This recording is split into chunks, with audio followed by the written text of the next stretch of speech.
vamos a continuar con una entrevista en nuestros estudios sobre la realización de un evento que es sumamente importante, ¿no? Las Naciones Unidas han elegido a nuestro país como el único en América Latina para poder implementar un programa piloto para el desarrollo de una metodología que nos permite estar preparados ante algún desastre. Este es un plan que además se va a aplicar a nivel mundial y este taller se denomina Evaluando los avances en las políticas de gestión de riesgo en el país. Es un tema que realmente nos compete a todos y en el que tenemos que participar responsablemente.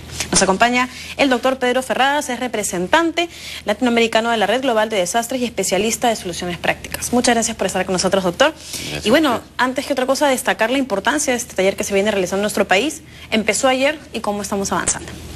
Sí, efectivamente, el taller tiene una gran importancia porque va a permitir que se mejoren los instrumentos para evaluar las políticas de reducción de riesgo en el mundo, ¿no?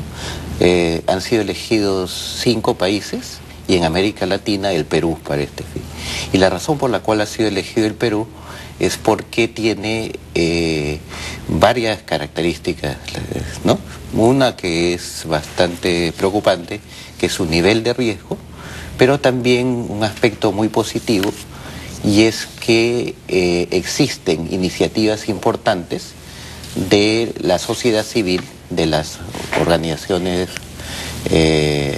las instituciones, digamos las ONGs, las municipalidades también en parte. Yo quisiera enfocar en eso, doctor, que usted ha destacado que hay cifras preocupantes, porque actualmente el Perú registra el más alto índice de mortandad debido a los desastres naturales a nivel de Latinoamérica después de Haití. Y eso hace que además le pongamos énfasis en por qué la población debe estar al tanto y debe asumir responsablemente este tipo de prácticas que se implementen para poder formar parte de todo este equipo que tenemos que hacer para poder cambiar nuestra posición. O sea, sí es importante que se realice en nuestro país, pero es una alerta también. Sí. Bueno, en realidad el más alto índice de mortandad está referido fundamentalmente al departamento de Ancash, no solamente por el terremoto de Huaraz, sino también por aluviones que han ocurrido en décadas anteriores y que han afectado fuertemente sobre todo el callejón de Huaylas, como el caso de Ranrairca o el caso de la misma ciudad de Huaraz, que fue afectada con un número muy grande de víctimas hace ya casi medio siglo, ¿no? Claro. Entonces, el tema de la mortandad efectivamente en el Perú es muy preocupante, aunque en general en el mundo el problema de las víctimas tienden a reducirse, con excepción del caso de Haití, ¿no? Donde se conjugan problemas diferentes, ¿no? O sea, es el fenómeno destructivo, el nivel de pobreza y también la ubicación y las malas construcciones, ¿no? En el caso de Perú, lamentablemente tenemos muchos lugares donde existen situaciones similares, aunque no en la magnitud de Haití, ¿no? O sea, lugares ubicados en los cauces de los ríos, en las laderas de cerros inestables,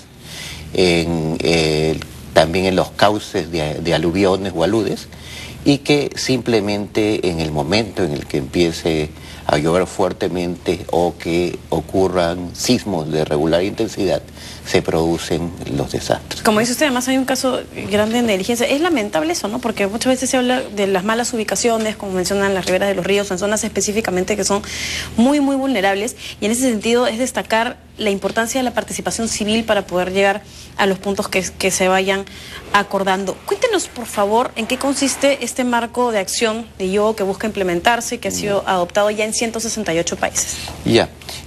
Bueno, agregar que un aspecto es la ubicación, pero también están otras condiciones de vulnerabilidad, principalmente la relacionada con la calidad de las construcciones en nuestro país. El 70% de las viviendas en el Perú han sido autoconstruidas, o sea, construidas de manera informal. Y esto es un problema muy grave. Y finalmente la vulnerabilidad de las comunidades altoandinas, ¿no? Que me refería también a ese tema de las ubicaciones, porque muchas veces vemos que se hacen llamados y se pide que se trasladen a otras zonas, sí. Y hay mucha resistencia, ¿no? Sí, claro, pero también hay algo curioso. Existen prácticamente estudios de riesgo y de microzonificación sísmica en casi todas las ciudades de Perú. Eso es un avance muy importante que se ha hecho con Ciudades Sostenibles, el INDES y otras instituciones. Entonces existen esos estudios que señalan cuáles son las zonas de riesgo y cuáles son las zonas más seguras. El problema está en que los gobiernos locales no hacen uso de esos estudios.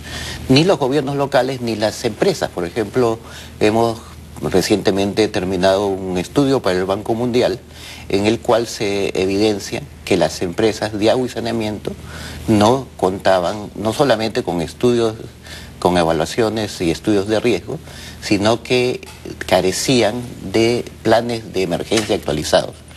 Y imagínense el caso de Ica, ¿no? Cuando ocurrieron las inundaciones, la empresa de agua en ese entonces no sabía qué hacer tampoco frente a la destrucción de las... Entonces la escasez de agua en Ica en parte fue el desastre, pero en parte las debilidades de las instituciones, ¿no? Bueno, hablemos entonces del trabajo que debe realizarse y le preguntaba específicamente por este plan que ya se ha aplicado en 168 países y ha funcionado.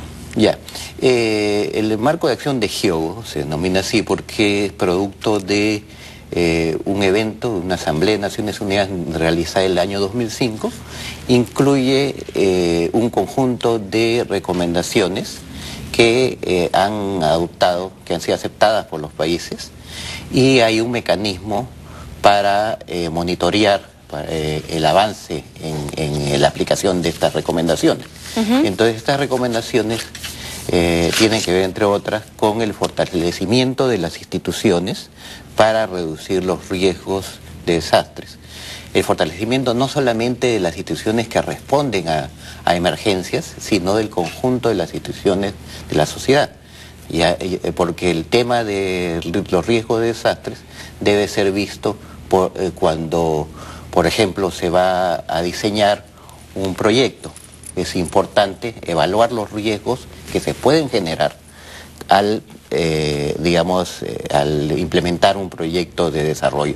Pero también hay riesgos que hay que reducir, los riesgos ya existentes, y entonces se tiene que contar con una estrategia para reducir los riesgos, por ejemplo, Chosica, por señalar las zonas de altísimo riesgo frente a los huaicos e inundaciones.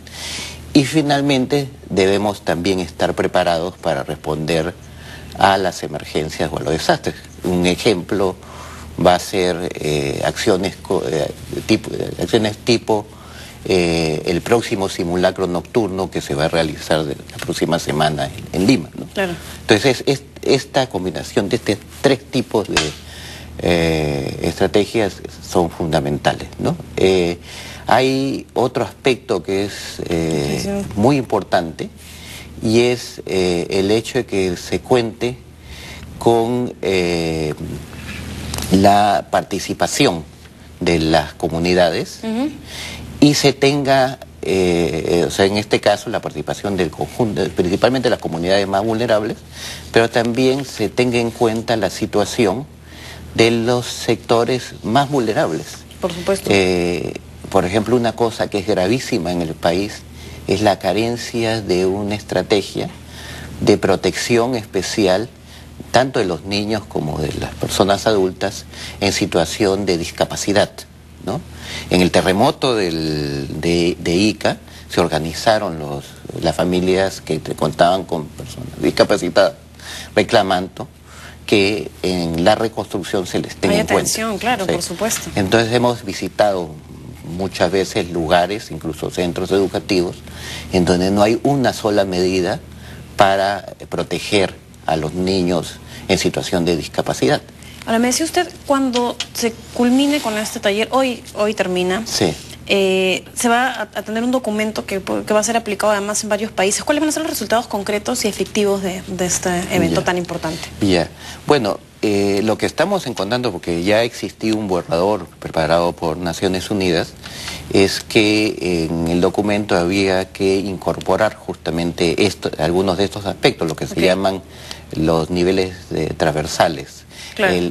Un aspecto muy importante también fue la participación de las organizaciones de mujeres. Han estado representantes de las organizaciones de mujeres y han advertido que en el documento no se había considerado su nivel de participación y las necesidades de ellas frente también a los desastres. Entonces el documento, digamos, en su conjunto va a mejorar digamos, el sistema de monitoreo, no solamente en términos de indicadores y preguntas, sino también en términos de las metodologías. Se está recomendando que no solamente se recoja la información y se lleve a Naciones Unidas, sino también que esa información se devuelva a las personas que han proporcionado esa información, se analice con ellos y se elaboren planes de acción para reducir los riesgos en las comunidades. Qué bueno, doctor. Muchas gracias por estar con nosotros y exponer un tema que es tan importante que, como bien ha señalado usted, nos compete a todos. Hay que participar responsablemente. Gracias por haber venido. Muchas gracias. Doctor Pedro Ferradas, representante latinoamericano de la Red Global de Desastres y especialista en soluciones prácticas. Vamos a cambiar